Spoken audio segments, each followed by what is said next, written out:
بسم اللہ الرحمن الرحیم۔ السلام علیکم ناظرین۔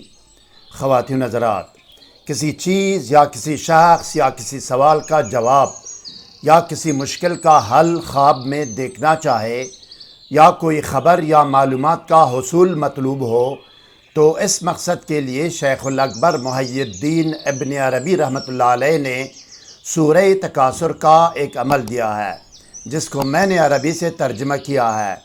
جو کچھ خواب میں دیکھنے کی خواہش ہو تو اس عمل سے اس میں کامیابی ہوگی۔ مزید جاننے اور آگے بڑھنے سے پہلے اس ویڈیو کو لائک اور شیئر کریں۔ ہر نئی ویڈیو سے باخبر رہنے کے لیے اسکالر ٹی وی کو سبسکرائب کریں۔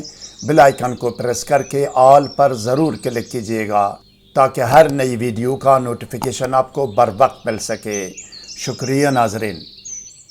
روحانی اعمال و وظائف کی کامیابی اور قبولیت کا دار و مدار تقویٰ، پابندی صوم و صلاۃ، رزق حلال، ثناء اور اول و آخر کی درود پر ہے۔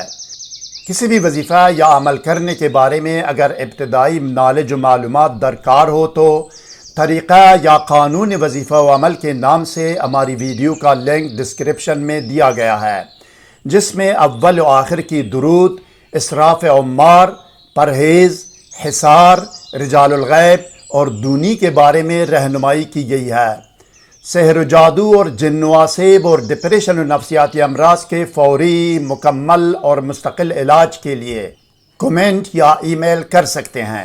علاج کا نتیجہ گھنٹوں کے اندر 100% ہوگا۔ علاج دور سے بھی ہوگا اور نزدیک سے بھی، باذن اللہ تحریری گارنٹی بھی دی جائے گی۔ آپ کے سامنے اسکرین پر نظر آنے والی مذکورہ عربی کتاب کے مطابق اس وظیفہ و عمل کا طریقہ و ترکیب عمل یہ ہے۔ یہ عمل کرنے والا شخص کسی بھی رات کو باوضو اور باطہارت ایک سفید کاغذ لے، کمرے میں کسی بھی خوشبو کی دونی دے، عود، عنبر، گلاب یا مٹرملن اگربتی جو بھی ہو، یا یہ کہ اپنے آپ کو سادی عطر یا خوشبو لگائے، 7 یا 11 مرتبہ درود شریف پڑھے۔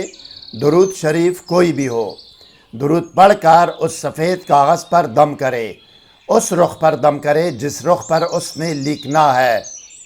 اب کسی بھی قلم یا سیاہی سے اس کاغذ پر 1 مرتبہ درود شریف لکھے، بے شک یہ درود شریف لکھے جو اسکرین پر آپ کے سامنے ہے۔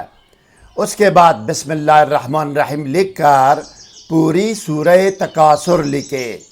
سورہ تکاثر آخری پارہ کی زیر و زبر اور اعراب لکھنے کی ضرورت نہیں ہے، لیکن شرط یہ ہے کہ حروف، کلمات اور الفاظ مکمل ہو اور ان میں کوئی کمی بیشی نہ ہو۔ اگر شد لکھ سکتا ہے تو جہاں جہاں شد ہے وہ شد لکھتا جائے۔ سورت لکھنے کے بعد اپنی زبان میں یا کسی بھی زبان میں 2-4 سادہ الفاظ میں اپنا مقصد لکھے، 2-4 الفاظ میں، مختصر اور سادہ۔ اگر کسی اور کے لیے لکھنا ہو تو اس کا نام، اس کی والدہ کا نام اور مقصد لکھے۔ مقصد لکھنے کے بعد 1 مرتبہ درود شریف دوبارہ لکھے۔ اب آخر میں بھی 7 یا 11 مرتبہ درود شریف دوبارہ پڑھ کر اس پر دم کرے۔ اب 1 مرتبہ خود بھی سورہ تکاثر پڑھے۔ پڑھنے کے بعد جو سورہ تکاثر لکھی ہے اس کو خوشبو کی دونی دے، بے شک اسی اگربتی کی دونی بھی دے سکتا ہے۔ دونی دینے کے بعد اس کو سر یا سرانے کے نیچے یا تکیے کے نیچے رکھ کر سو جائے۔ جس چیز کو اور جس کو بھی چاہے خواب میں دیکھے گا باذن اللہ۔ اگر کوئی سوال ذہن میں ہو تو کمنٹ کیجیے گا، ہم آپ کو ضرور جواب دیں گے۔ ہر نئی ویڈیو سے باخبر رہنے کے لیے اس ویڈیو کو لائک اور چینل کو سبسکرائب کریں۔ بیل آئیکن کو پریس کر کے آل پر ضرور کلک کیجیے گا۔ تعاون کا شکریہ۔ والسلام علی من اتبع الہدی۔